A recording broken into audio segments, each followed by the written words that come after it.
My name is Matt. I've been a delivery boy for a few years, and if there's one thing I've learned in this job, it's that the city has secrets. Places that only appear at the end of the night, people who never let themselves see, and now, this restaurant. It all started with a request that appeared on my phone at 22h47, an already strange time for something so specific. The name of the restaurant was La Cuisine Noire. I had never heard of it, but the delivery rate was 3 times higher than normal. For a guy like me who needs to pay the bills and save up money for rent, it was hard to refuse.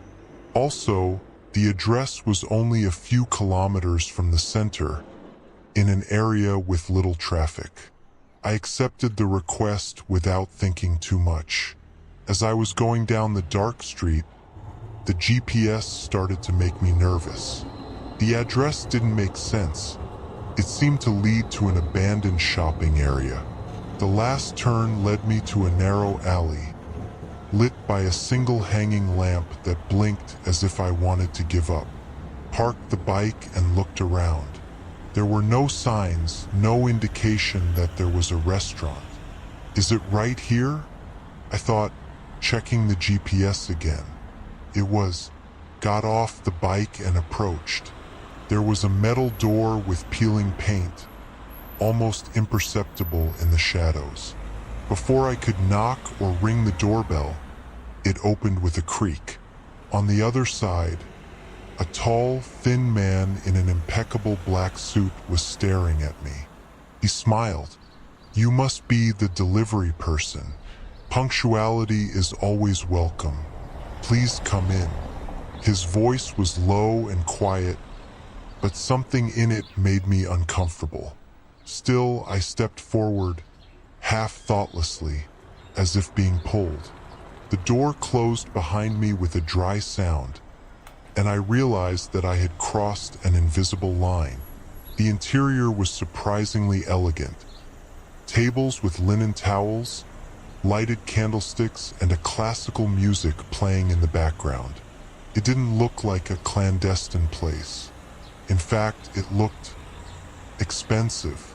However, the air was heavy, as if something invisible was hovering there, watching. "Wait here, please. Let's prepare the order." He pointed to a small waiting room with leather armchairs. "Right, but what is this place?" I asked, trying to sound casual.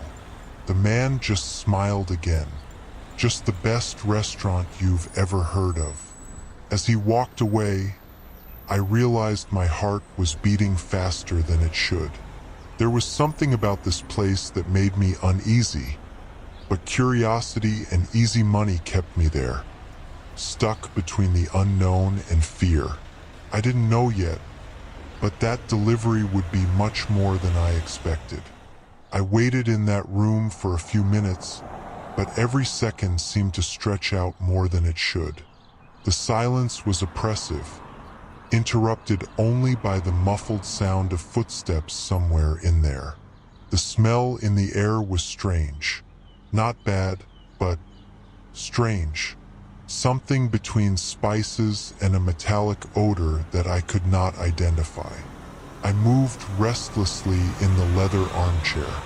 I looked at the door where the man had disappeared, trying to calculate the time it would take to deliver the order. It was late, and I just wanted to finish the job and go home. But something inside me told me that it wouldn't be so simple. Before I could think of getting up, a woman appeared.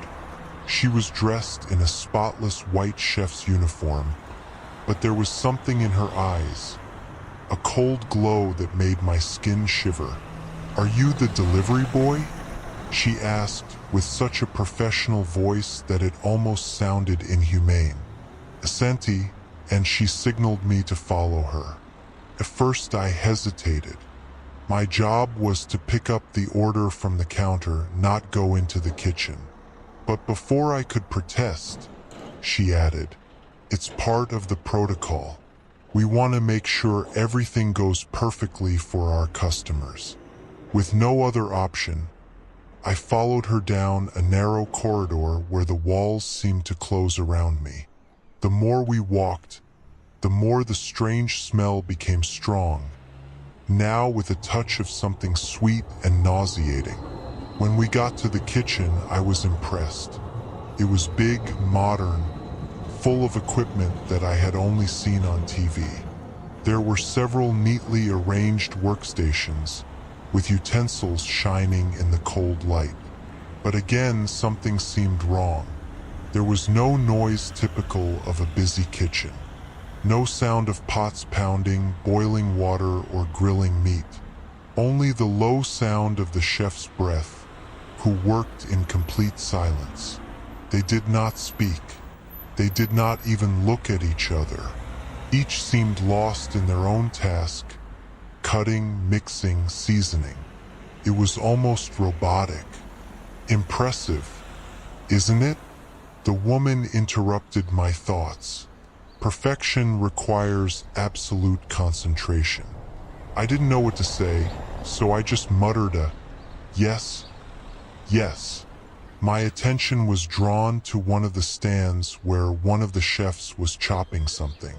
I could not identify what it was, but the sound of the knife hitting the board was mesmerizing. When I came closer to look better, what I saw made my stomach turn. The flesh had a strange color, almost human. I tried to convince myself that it was just my imagination, but I could not get away from the feeling that something was terribly wrong. Here it is. The woman spoke suddenly, extending an elegant black bag with the logo of the restaurant in gold. I took the bag, but I could not help asking, What exactly is here? She bowed her head and smiled, a smile that made me even more uncomfortable. Only the best. Now go. Our customer is waiting. I came back down the same corridor, feeling her look burn my back. When I finally reached the exit door, the man in the black suit was there, holding the door open for me. "Good night, Matt," he said, using my name for the first time. Woke up with the head throbbing and a metallic taste in my mouth. My eyes took time to adjust to the dim light, but when I could distinguish the environment, a cold ran through my spine. It was in a large and dark room, with walls clad in dark wood and no windows. The only lighting came from a chandelier hanging from the ceiling, its candles flickering as if the air itself was restless. In the center of the room, a long table was placed, covered by an impeccable white towel. Porcelain plates gleamed under the light of candles, and around the table were chairs occupied by figures that I could not distinguish completely. They were still motionless, as if watching me. I tried to move, but I was tied to a chair at the far end of the table. My hands were tied with ropes that bit my skin, and my feet were also immobilized. Finally, our guest of honor woke up.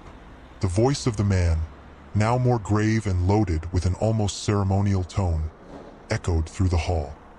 He was standing at the other end of the table, dressed in a formal costume, like a master of ceremonies for a dark ritual. "Where am I? What do you want from me?" My voice came out weak, but loaded with despair. He smiled, that cold smile that seemed to devour any hope I could have. "You've had a glimpse of our kitchen, Matt. Few have that privilege, but that comes with a price. I won't tell anyone, I swear," I begged, the panic growing with each word. He shook his head slowly, as if my words were irrelevant. "Don't worry, Matt. We don't want silence. We want you to participate." With a gesture, he indicated that the others on the table should start moving. They lifted the lids of their plates, revealing cuts of meat that seemed ordinary, until I saw the details. Each piece had signs of something that should not be there. Skin parts, nails, even hair. My throat tightened, and the stomach turned. No, I murmured, trying to fight the strings. The man walked to me with a crystal cup in his hand, filled with a thick, dark liquid. He tilted the cup towards me, as if toasting. "You can be part of the banquet, Matt. or it can be the banquet. The words hovered in the air like a final sentence. Before I could answer, two of the guests stood up and walked towards me. Their faces were covered by porcelain masks, but their movements were deliberate, almost predatory. I fought with all my might, shouting and kicking, but the ropes were too tight. I felt cold hands holding my shoulders, and my mind was taken by one certainty: I would never leave. As they approached, the last thing I saw was the man raising his glass, his smile wider than ever, to perfection. The candles shook, and then everything went out.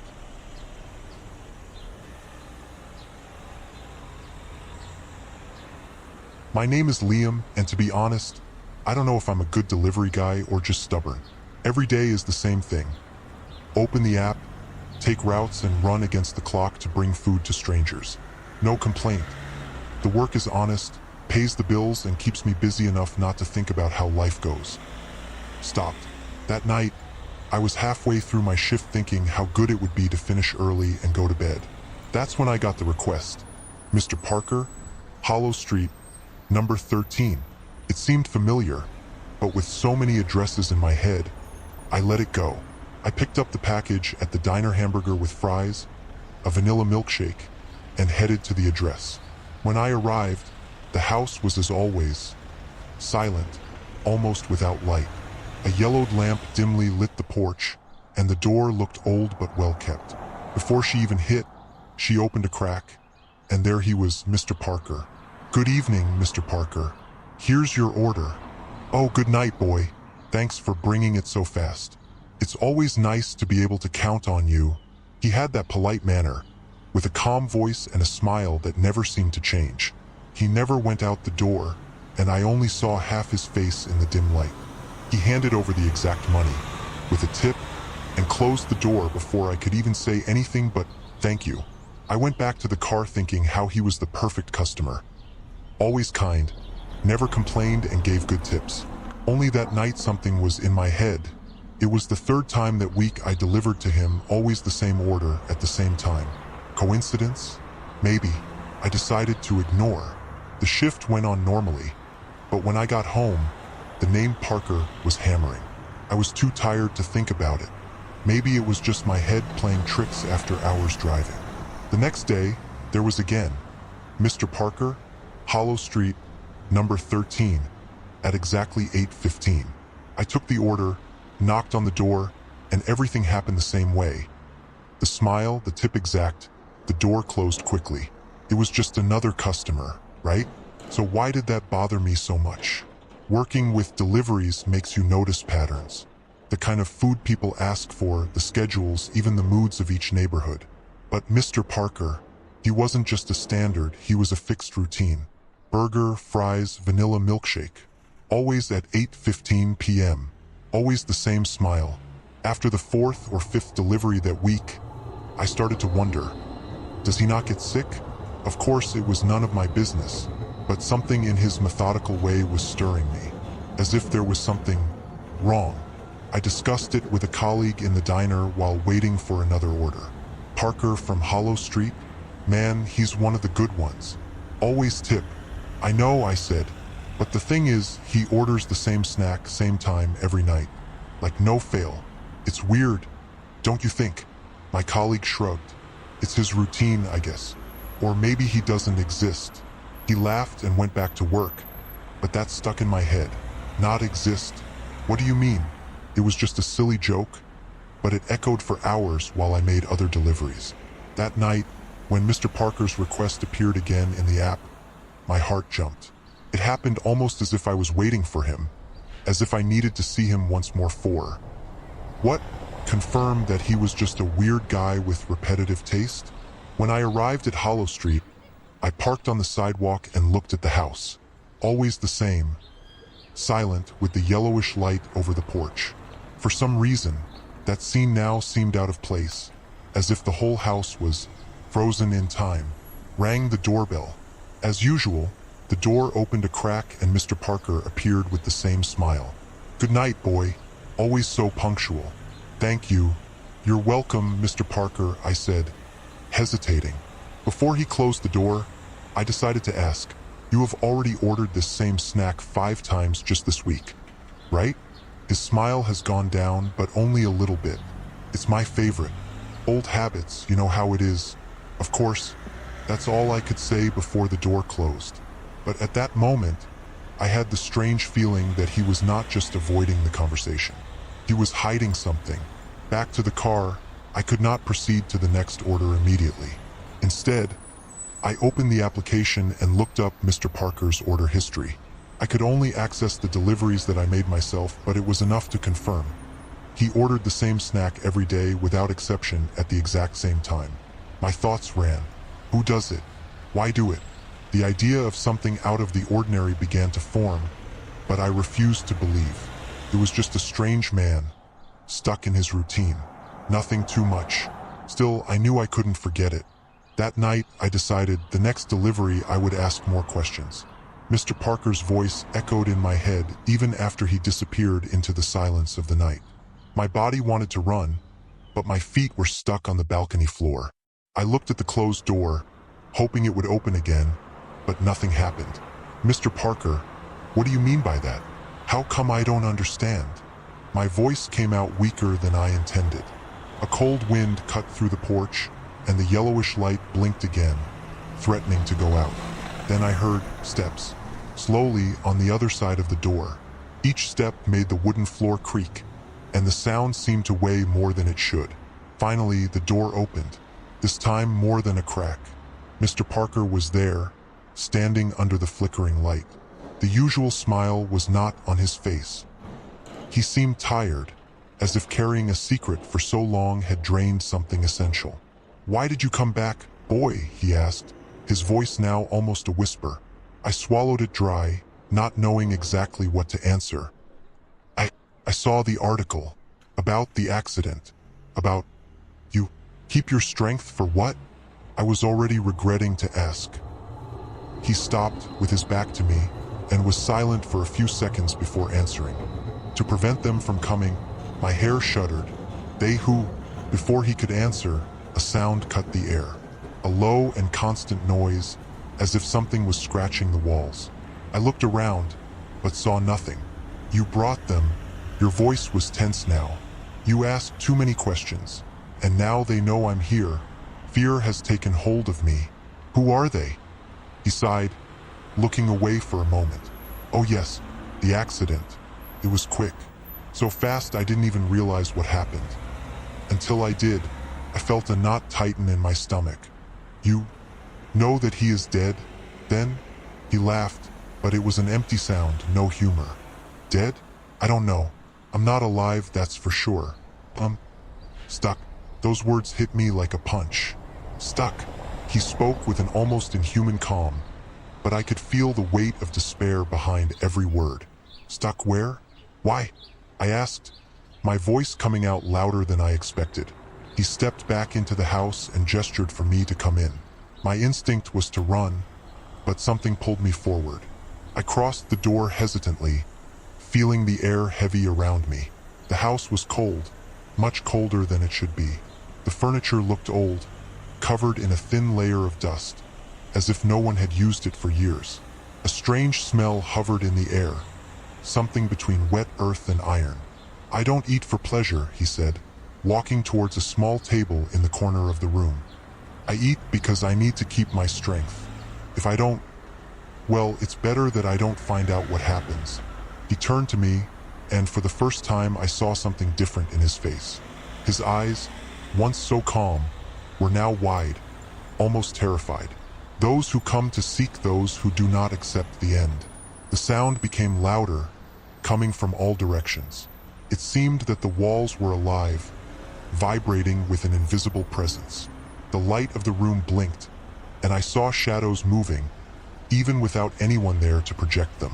Mr. Parker came up to me, holding my arm with a force that didn't seem natural. You need to go away, now. Before they realize you shouldn't be here either. I didn't argue. Without thinking twice, I ran to the door, feeling something behind me, as if the air was closing around me. When I went out to the balcony, the door closed with a bang, and the sound of shadows disappeared. Back in the car, My hands trembled as I started the engine. I looked at the house in the rearview mirror. The light on the balcony was out, and the house seemed to be in a darkness that was not normal. As I drove away, a single question echoed in my mind. If he is trapped, what are those who come to pick him up? I came home that night feeling a weight I could not explain. My heart was still beating, and my whole body was shaking. It wasn't just the fear of what had happened. It was a feeling that something was wrong with the world. I spent hours sitting on the couch, staring into nothingness, trying to figure out what I had seen. Mr. Parker was dead, but he was still there. And those things he called they, what were they? Where did they come from? The questions were hammering in my head as the first morning lights came out of the window. I needed answers. I went back to the delivery app and looked for Mr. Parker's address. To my surprise, the order didn't show up that night, nor the next. It was as if he had disappeared. This should give me some relief, but only made the feeling of emptiness worse. If he was no longer there, what had happened? Was he taken, or had he finally accepted the end? Days later, I took courage and returned to Hollow Street number 13. It was a sunny morning, but the house still seemed shrouded in a shadow that did not match the day. I knocked on the door, but no one answered. I peeked through the windows, but everything was empty. I decided to go to the neighbor next door. An old lady answered me with a gentle smile but tired. "Did you know Mr. Parker?" I asked. She nodded. Of course. Edwin was a good man, quiet, but always polite. He died a few months ago, didn't he? The woman sighed, her eyes getting distant. Yes, a horrible accident. It's sad. He had no one. That's why it took so long to clean the house. Do you clean?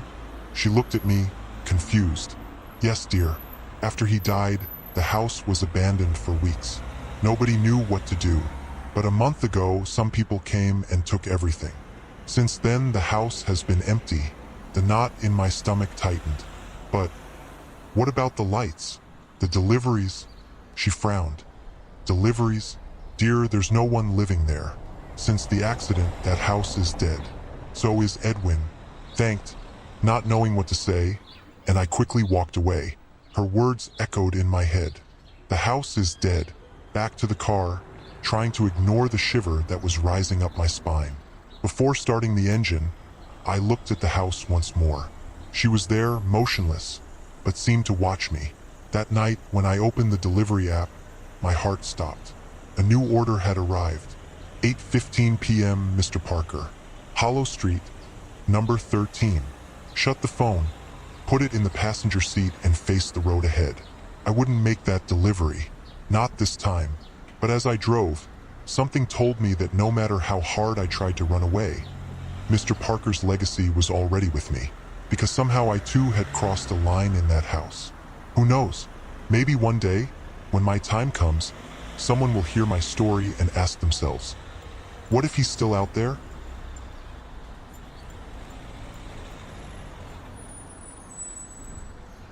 I always preferred the early morning shifts, the quiet city, the empty streets, the feeling of being in control of time. I'm a delivery man, and most of my job is simple. Pick up the packages and take them from point A to point B. Nothing complicated, nothing out of the ordinary. Sometimes, on some quieter nights, I catch myself wondering what others are doing while I work. But nothing too much, just a thought without importance. I just wanted to do my job and go home. But that night, something was out of place. It was a cold night, and the radio in my truck's cab played a slow song as usual.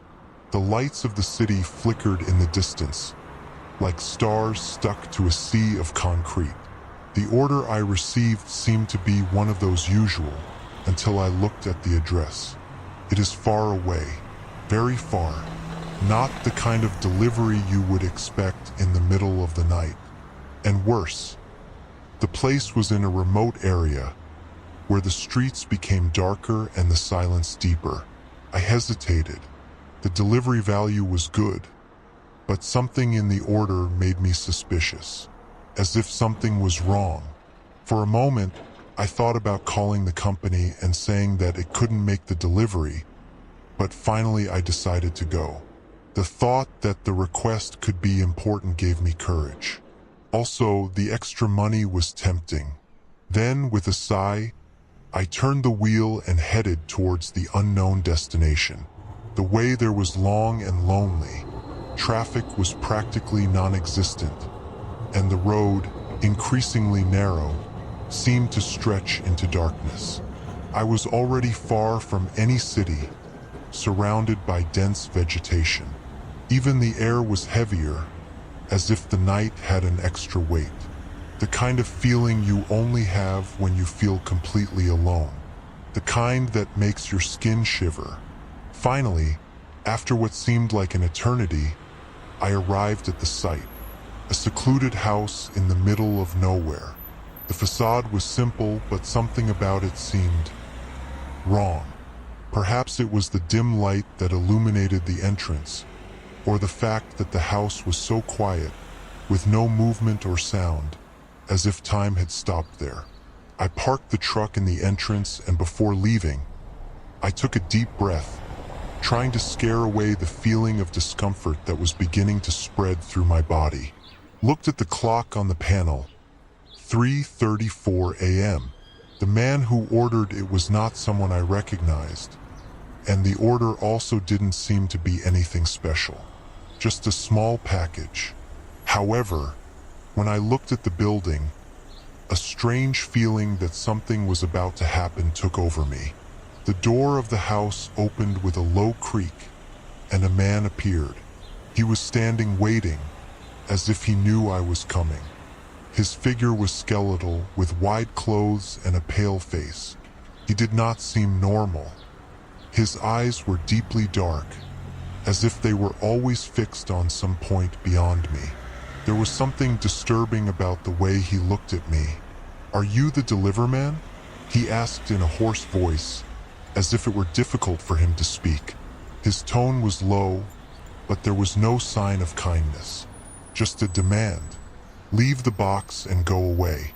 Don't open the box." I hesitated for a moment, feeling the weight of his words. The request was clear, but I was already there, and the package was small. I thought there was no harm in giving it away, but then something inside me alerted me. I shouldn't have done that. Something wasn't right. But, as always, I went against my intuition. I gave the package to the man, who held it with an unusual force, as if he had waited for that for a long time. He looked at the package and then looked at me, his gaze more intense. "Do not open," he repeated, his voice more firm, but still grave and disturbing. I shrugged and started to walk away. I didn't know what was going on, but I knew I had to get out of there. Only that, before I could get into the truck, I heard a low, almost inaudible voice. "Don't open." Something inside me said I shouldn't go away. Something was calling me back. I didn't know what was going on, but there was something very wrong in the air. And it was at that moment that I made a decision that would change everything. I decided to open the box, and that's what I did. I don't know what made me open the box. It may have been the growing tension in my chest, the feeling that something was watching me. Or maybe I just gave in to curiosity, something that my whole life taught me to control, but that night seemed to dominate me in an unbearable way. The man had warned me, but I ignored. As I always did when something bothered me, I went ahead, without listening to what my intuition was screaming. I went around in the truck and went to the bucket where the package was. It seemed too small to be important, but there was something disconcerting about its packaging. It was not an ordinary package. The brown paper that enveloped him was crumpled, as if it had been manipulated by nervous hands. The seal was intact, but there was something there that made me feel that the simple act of touching it was wrong. But I opened it anyway. The box was empty, or rather almost empty. Inside there was only a piece of black cloth. It was strange, it didn't seem to be an ordinary cloth. As I removed it, I felt a cold shiver running through my spine. The texture of the fabric was viscous, as if it were made of something that did not belong to this world.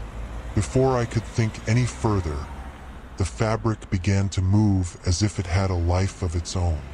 I reached out to touch it, and it was at that moment that I realized something was going on. The night, which until then seemed calm, now became oppressive. The wind, which before was blowing softly, now seemed to be in turmoil, although there were no trees around to justify the movement. The shadows around me stretched, as if they were stretching towards me. I looked quickly at the man's house, but he was no longer at the door. He disappeared. A feeling of abandonment took hold of me, and fear began to infiltrate. Everything around me seemed to have changed. The stars were covered by heavy clouds, and the air became denser, heavier with each breath I took. That's when I heard the sound. First, it was a whisper, something like a low, vague murmur coming from somewhere in the depths of the night. A sound that could not be real, an echo of words that I could not understand, but that caused me physical discomfort. My skin shivered. The whisper was increasing, as if someone was speaking directly to my ear, but there was no one there. Then the shadows moved. No, it wasn't just the shadow of the trees. It was as if the very shadows of the night were rising and writhing, becoming something else, something that should not be there. The darkness around me seemed to take shape, taking the form of dark figures moving with a frightening agility. The air became colder, and the whisper became a muffled, distorted scream that seemed to come from inside my head. I knew I was in danger, but I didn't know what to do. The box was open, and with it I had released something. Something that was now in motion, something that could not be contained. I looked back at the house, hoping to find the man, but there was nothing but darkness and silence. With trembling hands, I closed the box and dropped it back in the bucket. That's what I could do, but it didn't work. Something was following me. Something was there, close to me. I got into the truck, desperate to get out of there. I tried to start the engine, but the car didn't start. The sound of a whisper became louder, closer, as if it were coming from inside the vehicle itself. My eyes widened when I saw, in a distorted reflection in the rearview mirror, a dark figure approaching me. It had no face. It had no form, but I knew that it was there, watching me, waiting.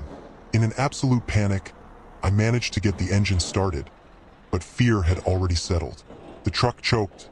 The steering wheel seemed to weigh tons in my hands. I looked forward, and the road ahead of me seemed endless. But the feeling of being followed only increased. I was no longer alone. Something or someone was there, watching me in the shadows. The darkness was closing in around me, and I knew that no matter how much I drove, no matter where I went, I was no longer running away. I was being hunted. I drove as if my life depended on it, because at that moment it was exactly the case. The road seemed longer and more empty than before, as if it was dragging me somewhere I didn't want to go. The asphalt disappeared under the wheels of the truck, but the feeling that something was behind me only grew. I looked in the mirror again, against my will, as if a primordial instinct was forcing me to confirm what I already knew. There was the picture. It had no sharp contours, only a dark blur that seemed to merge into the night itself, but still was there, closer and closer. I stepped on the accelerator like never before, and the truck's engine was roaring in protest. The cab was shaking, but that didn't matter. I needed to get away from that place, that thing. "You opened," said a husky voice, clearly masculine but low and laden with something I can only describe as pure malice. It almost made me lose control of the steering wheel. It was as if the voice had not come from outside, but from inside. My eyes quickly scanned the cabin, but there was no one. Just me and the package, which now seemed to shine with a light reddish light, although it was in the bucket, out of my reach. The radio turned on by itself. First, only static. Then an old song started playing. A melody I didn't recognize, but that made my stomach turn. Seemed wrong. The notes were mismatched on purpose, and each word sounded as if being intoned by something that was never human. It was as if the music was mocking me. "You shouldn't have looked," the voice continued. "But you looked, and now you belong to it." My heart was beating like a drum out of control. I wanted to answer, scream, but my mouth didn't move. The words were stuck in my throat, suffocated by the terror that consumed me. Then the truck started to crash. The engine coughed, and the vehicle began to lose speed. I blinked the headlights, trying to see something ahead, but there was only darkness. The silence of the road was interrupted by a shrill noise, like metal being scratched. I looked at the truck's dashboard, and all the dials were spinning, as if something was out of control in the system. And that's when I realized I had no control anymore. The truck stopped, completely, in the middle of nowhere, surrounded by night. The engine died, and the only light came from the moon, which seemed more distant than ever. My hands trembled, holding the wheel so hard that my fingers hurt. But this was nothing compared to what I felt next. A sound, first low, something like a heavy breath, came from outside the truck. Then steps. Slowly, they approached, as if who or whatever was enjoying the moment, savoring the fear. I didn't know what to do. Lock the doors? Run out? Scream? All options seemed useless. And then I saw a shadow pass through the cabin window. It was not like a person walking, but more like a floating, irregular figure that seemed to move effortlessly. There were no eyes, face, or body, just a presence that seemed to fill every corner of the space around me. The figure stopped in front of the truck, right in my sight. My heart popped when I realized she was looking at me, although she had no eyes. It was as if he knew I was there, vulnerable, helpless. I looked around me, trying to understand where it was, but the road seemed endless, stretching in both directions without any sign of life. No light, no sign, no sound other than my own panting breath and the truck's silent engine. Looked at the clock on the panel. 3:33. The box. My first thought was in it. It had gone away. It wasn't in the bin, it wasn't in the cabin. How could it just disappear? My stomach was turning, and a nausea took hold of me. It was not only fear. It was something deeper, as if there was a presence within me now, an invisible mark that I did not know how to remove. Took my phone, desperate to call someone, anyone. But as I already knew, no signal. The screen blinked, showing a message I had never seen before. No access. Door open. What did that mean? I tried to restart the device, but the message remained. It was when I heard the sound again. It was a whisper, but this time closer. It didn't come from the road or the truck. It came from inside me, like a distorted echo in my mind. Closed my eyes, trying to push him away, but the voice only became clearer. "You brought us back," whispered the voice. "Now you will be the way." My hands were shaking so much that I could barely hold the steering wheel. What did they mean? Who were they? And what did it mean to be the way? Each word seemed to carry an unbearable weight, as if they were truths that my mind could not comprehend. The radio started again. The song of before began to play again, but this time the words were clear, and I wished not having heard them. "You opened the door, you let in. Now run but never escape. You belong to us. You open the door." The voice sounded again, but now it seemed to come from all sides. "Now the door will never close." And at that moment, something changed. Not in the truck, but inside me. I felt a wave of despair, as if I had been thrown into a bottomless abyss. It was not just fear. It was the feeling that something was entering my soul, stirring things I didn't even know existed. And then everything went dark. I don't remember what happened next, or maybe my mind purposely erased it. I just know that when I woke up, I was still in the truck. But the box was no longer there, and the road looked different, as if I was in a place that should never have arrived. When I regained consciousness, the truck was stopped in the middle of a road that I did not recognize. The darkness still reigned around me, but something was different. The world seemed heavier, denser, as if the air itself was impregnated with that thing I had released. Panic overtook me. I turned on the truck. The engine roared in protest, but finally caught. I stepped on the accelerator, ignoring any logic, just wanting to get out of there. The road seemed endless, as if it was driving me in circles. No matter how much I drove, the scenery never changed. It was when the headlights started to flash, and I saw something on the road ahead. A dark, motionless figure in the middle of the road. I hit the brakes, but the truck didn't stop. He slowed down slowly, as if something was controlling it. The closer I got to the figure, the more my heart was shooting. When I finally stopped, she was a few feet away from me. Now, in the light of the headlights, I could see better. It was the man who handed me the box. He stood there, with that same empty look, but something was different. His eyes, they were not human. No more. They were like black holes, sucking all the light around. "I warned you," he said, without moving his lips. The voice seemed to echo inside my head. "But you chose to open it. Now it's too late." I got out of the truck, driven by something that I could not explain. I wanted to run, but my legs took me to him as if I had no control. He pointed to the road behind me, and I turned. What I saw left me breathless. Shadowy figures appeared from the asphalt, as if being formed by the road itself. They crawled, staggered, came towards me. They had no faces, only grotesque silhouettes that contorted in impossible ways. And with every step they took, I felt something inside of me weaken, as if they were sucking my energy, my will to live. "You opened the door," the man repeated. "And now they come." I tried to run back to the truck, but it was not there anymore. Where my vehicle was before, now there was only more road, and the figures continued to approach. The feeling of being hunted back, stronger than ever. "There is nowhere to run," said the man, his voice now a deafening scream. "You brought this upon yourself." I screamed, but the sound was swallowed by the emptiness around me. Whatever I had released was now part of me, and I knew, at that moment, there was no going back. I ran. I don't know how long or which direction, but I ran as if my life depended on it. Maybe. My legs were burning. My chest was burning with every breath, and the darkness seemed to close around me, tightening like an invisible loop.